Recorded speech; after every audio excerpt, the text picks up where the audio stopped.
सदियों पुरानी बात है जब वक्त की रफ्तार धीमी थी और तलवारों की धार बहुत तेज हुआ करती थी। ये दास्तान उस दौर की है जब इंसान की कीमत उसके लिबास से लगाई जाती थी और गरीबों के आंसू महलों की दीवारों से टकराकर दम तोड़ देते थे। बगदाद शहर के एक वीरान कोने में जहां टूटी हुई छतें आसमान का बोझ मुश्किल से संभाल रही थीं, वहां एक छोटा सा मिट्टी का घरौंदा था। बाहर कुदरत का कहर बरस रहा था। आंधी ऐसी कि जैसे जिन्नात चीख रहे हों और बारिश ऐसी जैसे आसमान जमीन के सारे गुनाह धो देना चाहता हो। उस अंधेरी कोठरी में 10 साल का अलीम अपनी छोटी बहन लैला के सिरहाने बैठा था। मौत का फरिश्ता घर की चौखट पर खड़ा था। नन्ही लैला का जिस्म तप रहा था।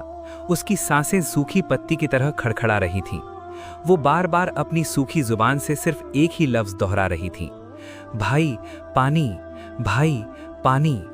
अलीम ने पानी का मटका देखा। वो पूरी तरह खाली था।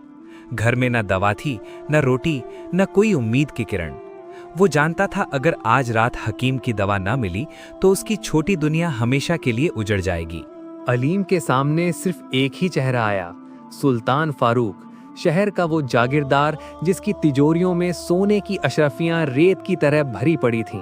अलीम ने लैला का ठंडा हाथ चूमा और बिना सोचे तूफान में कूद पड़ा। उसके नंगे पैर कीचड़ और कांटों को रौंदते हुए आगे बढ़ रहे थे। बादलों की गरज उसके दिल की धड़कनों से होड़ लगा रही थी।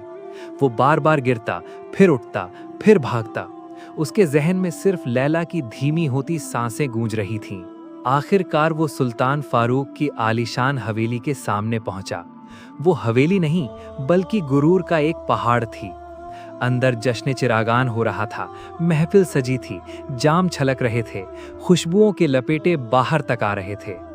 बाहर अलीम भीगता हुआ, कांपता हुआ लोहे के भारी फाटक को पीट रहा था। उसने पूरी जान लगाकर चिल्लाया, ऐ दरबानो, खुदा के वास्ते दरवाजा खोलो, मेरी बहन मर रही है। एक छोटा दरवाजा खुला। एक लंबा चौड़ा हबशी दरबान निकला, हाथ में चमड़े का कोड़ा। उसने हिकारत से अलीम को देखा। अंदर से भारी आवाज आई, कौन है जो हमारी खुशियों में खलल डाल रहा है? रेशमी पर्दे हटे। सुल्तान फारूक बाहर आया। सर पर हीरे जड़ा अमामा, बदन पर मखमली शेरवानी, उंगलियों में महंगी अंगूठियां। अलीम ने सर जमीन पर रख दिया, गिड़गिड़ाया, सरकार, मैं भिखारी नहीं हूं, मजबूर भाई हूं। मेरी बहन लैला बहुत बीमार है। हकीम ने कहा दवा के लिए 2 दीनार चाहिए। रहम कीजिए, मैं जिंदगी भर आपका गुलाम बन जाऊंगा। सुल्तान ने मूंछों पर ताव दिया, जहरीली हंसी हंसी। ऐ नाली के कीड़े, तू समझता है मेरी दौलत खैरात के लिए है? आज मेरा जन्मदिन है। तेरी मनहूस शक्ल महफिल का रंग फीका कर रही है। अलीम ने पैर पकड़ने की कोशिश की। सरकार, वो बच्ची है, वो मर जाएगी। सुल्तान ने जोरदार ठोकर मारी। अलीम कीचड़ में गिर पड़ा। सुल्तान ने दरबानों को हुक्म दिया, इस भिखारी को इतना मारो कि औकात याद आए, फिर शहर से बाहर फेंक दो। कोड़े हवा में लहराए। अलीम की पीठ कर खाल उधड़ रही थी। वो दर्द से चीख रहा था, मगर अपनी जान के लिए नहीं, बहन के लिए। बारिश का पानी और अलीम का खून मिलकर जमीन को लाल कर रहे थे। सुल्तान मुड़कर भी नहीं देखा और वापस अपनी रंगीन महफिल में चला गया। अधमरा अलीम कीचड़ में रेंगता हुआ जैसे तैसे घर पहुंचा। तूफान थम चुका था। चारों तरफ भयानक खामोशी छाई हुई थी। वो दौड़ा, लैला के पास गया। लैला की आंखें खुली थीं, मगर उनमें कोई नूर नहीं था। वो जा चुकी थी। अलीम ने चीखना चाहा, मगर गले से आवाज नहीं निकली। उसने अपनी मृत बहन को सीने से लगा लिया। उस रात आसमान तो शांत हो गया था, लेकिन अलीम के अंदर एक ऐसा तूफान जन्म ले रहा था जो सब कुछ तबाह करने वाला था। अगली सुबह शहर के वीरान कब्रिस्तान में अलीम अकेला खड़ा था। उसने अपनी नन्ही उंगलियों से लैला की कब्र खोदी और उसे सुपुर्दे खाक किया। जब उसने कब्र पर आखिरी मुट्ठी मिट्टी डाली तो उसने रोना बंद कर दिया। उसकी आंखों से बचपन गायब हो चुका था और वहां नफरत की एक सर्द आग जल रही थी। उसने दूर खड़ी सुल्तान फारूक की ऊंची हवेली की तरफ देखा और आसमान की तरफ हाथ उठाकर कसम खाई, ऐ खुदा, तू गवाह रहना, आज इस मिट्टी की कसम और मेरी बहन के ठंडे जिस्म की कसम, सुल्तान फारूक ने सिर्फ मेरी बहन को नहीं मारा, उसने मेरे अंदर के इंसान को मार दिया है। वो अपनी दौलत पर बहुत इतराता है ना। मैं वापस आऊंगा। मैं तब तक वापस नहीं आऊंगा जब तक मैं उससे भी बड़ा सुल्तान न बन जाऊं। 20 साल बीते, पहाड़ों का सीना दरक गया, दरिया अपना रास्ता बदल गए। सुल्तान फारूक अब बूढ़ा हो चला था। उसके चेहरे पर झुर्रियां थीं, मगर आंखों में वो पुराना गुरूर अब भी बाकी था। लेकिन उसे खबर नहीं थी कि जिस दौलत पर उसे नाज था, उसे दीमक लग चुकी थी। और ये दीमक कोई और नहीं बल्कि सरहद पार से आया वो नया सौदागर सलमान था। शहर में सलमान की शोहरत आंधी की तरह फैल गई थी। लोग कहते थे कि उस अजनबी के पास कुबेर का खजाना है। वो जिस चीज पर उंगली रख देता वो उसकी हो जाती। शहर के बड़े बड़े बाजार, अनाज के गोदाम, रेशम के कारखाने, धीरे धीरे सब कुछ सलमान के नाम हो रहा था। सुल्तान फारूक की तिजोरियां खाली हो रही थीं और सलमान के खजाने भर रहे थे। एक रोज शहर के शाही बाजार में एक नायाब घोड़े बादे सबा की नीलामी हो रही थी। ये घोड़ा सुल्तान फारूक बरसों से खरीदने का सपना देखता था। नीलामी शुरू हुई। सुल्तान फारूक अपनी बची खुची शान दिखाने वहां पहुंचा। उसने मूंचों पर ताव देते हुए बोली लगाई, 500 अशरफियां। भीड़ खामोश हो गई। तभी भीड़ के पीछे से भारी आवाज गूंजी, 5000 अशरफियां। सुल्तान के पैरों तले जमीन खिसक गई। भीड़ छटी। एक नौजवान आगे आया, कद काठी योद्धा जैसी, चेहरे पर गहरा नकाब, आंखों में 20 साल पुरानी नफरत की चमक। ये सलमान था। सुल्तान गुस्से से लाल हो गया, चिल्लाया, कौन है तू जो हमारी बराबरी की हिमाकत कर रहा है? हम 10,000 अशरफियां देते हैं। सलमान ने ठंडी आह भरी, बड़े इत्मीनान से कहा, 20,000 अशरफियां, और अगर सुल्तान चाहे तो मैं पूरा बाजार अभी खरीद सकता हूं। सुल्तान फारूक की जबान तालू से चिपक गई। वो भरी महफिल में जलील हो गया। सलमान ने घोड़ा खरीदा और सुल्तान की आंखों में आंखें डालकर कहा, सुल्तान, सुना है इस शहर में दौलत ही इज्जत है। लगता है आज इज्जत ने अपना मालिक बदल लिया है। उस दिन के बाद सुल्तान फारूक का सुकून लुट गया। रातों को नींद नहीं आती थी। हर जगह सलमान का साया नजर आता था। वही मूसलाधार बारिश वाली रात दोबारा आई। सुल्तान फारूक की हवेली में अंधेरा छाया था। तेल खत्म हो चुका था।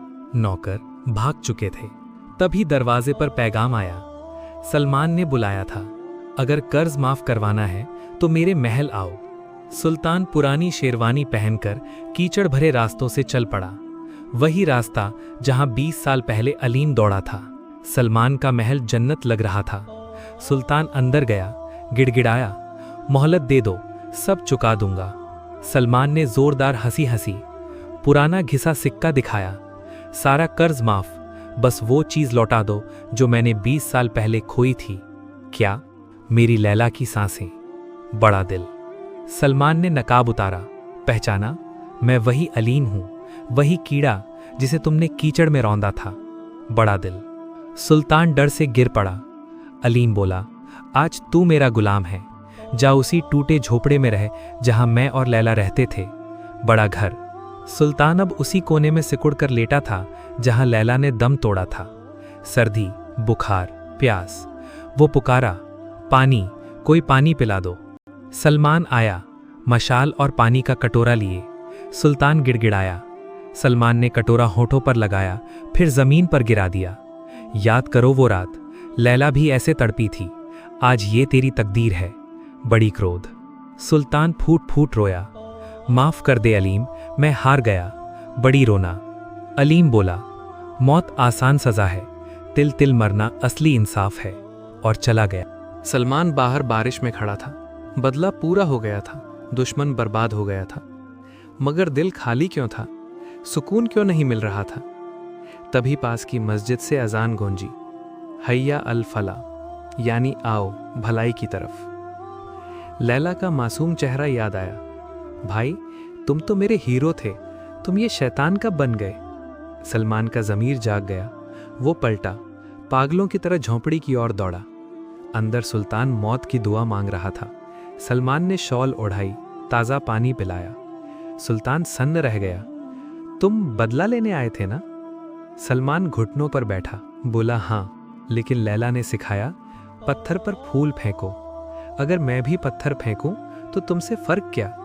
सुल्तान रोया, तेरी नेकी ने मेरे गुरूर को हरा दिया, तू जीत गया अलीम। दोनों गले लगे। सालों पुरानी बदले की आग बुझ गई। अगली सुबह सलमान ने कर्ज माफ किया। सुल्तान ने महल ठुकराया, मुझे सुकून मिल गया। सुल्तान ने हवेली यतीम खाने में बदल दी। जहां कभी गरीबों के लिए दरवाजे बंद थे, अब हर अनाथ बच्चे के लिए आसरा था। सलमान ने दौलत से आंसू पोंछे। सालों बाद सुल्तान की मौत पर पूरा शहर आया। कब्र पर लिखा, यहाँ वो बादशाह सो रहा है जिसे तख्त ने फकीर बनाया और फकीरी ने इंसान बना दिया। ये कहानी सिखाती है, बुराई का बदला भलाई से दो। यही रास्ता इंसान को फरिश्ता बनाता है, क्योंकि असली सलमान वही है जो अंधेरे में खुद चलकर दूसरों को रोशनी दे। प्यारे दोस्तों, अगर आप हमारी वीडियोस को पसंद करते हैं तो आपका बहुत बहुत शुक्रिया। लेकिन हम आपसे एक छोटी सी दरख्वास्त करना चाहते हैं। आपकी हौसला अफजाई ही हमें मजीद बेहतर वीडियोस बनाने में मदद देगी है। अगर आपको हमारी वीडियो पसंद आती है तो आप वीडियो को लाइक करके हमारे चैनल को सब्सक्राइब कर दीजिए और बेल आइकन को जरूर टच करें और अपने दोस्तों में इस वीडियो को शेयर करें। और आप हमारी वीडियो कौन से गांव से देख रहे हैं, हमें कमेंट करके जरूर बताएं।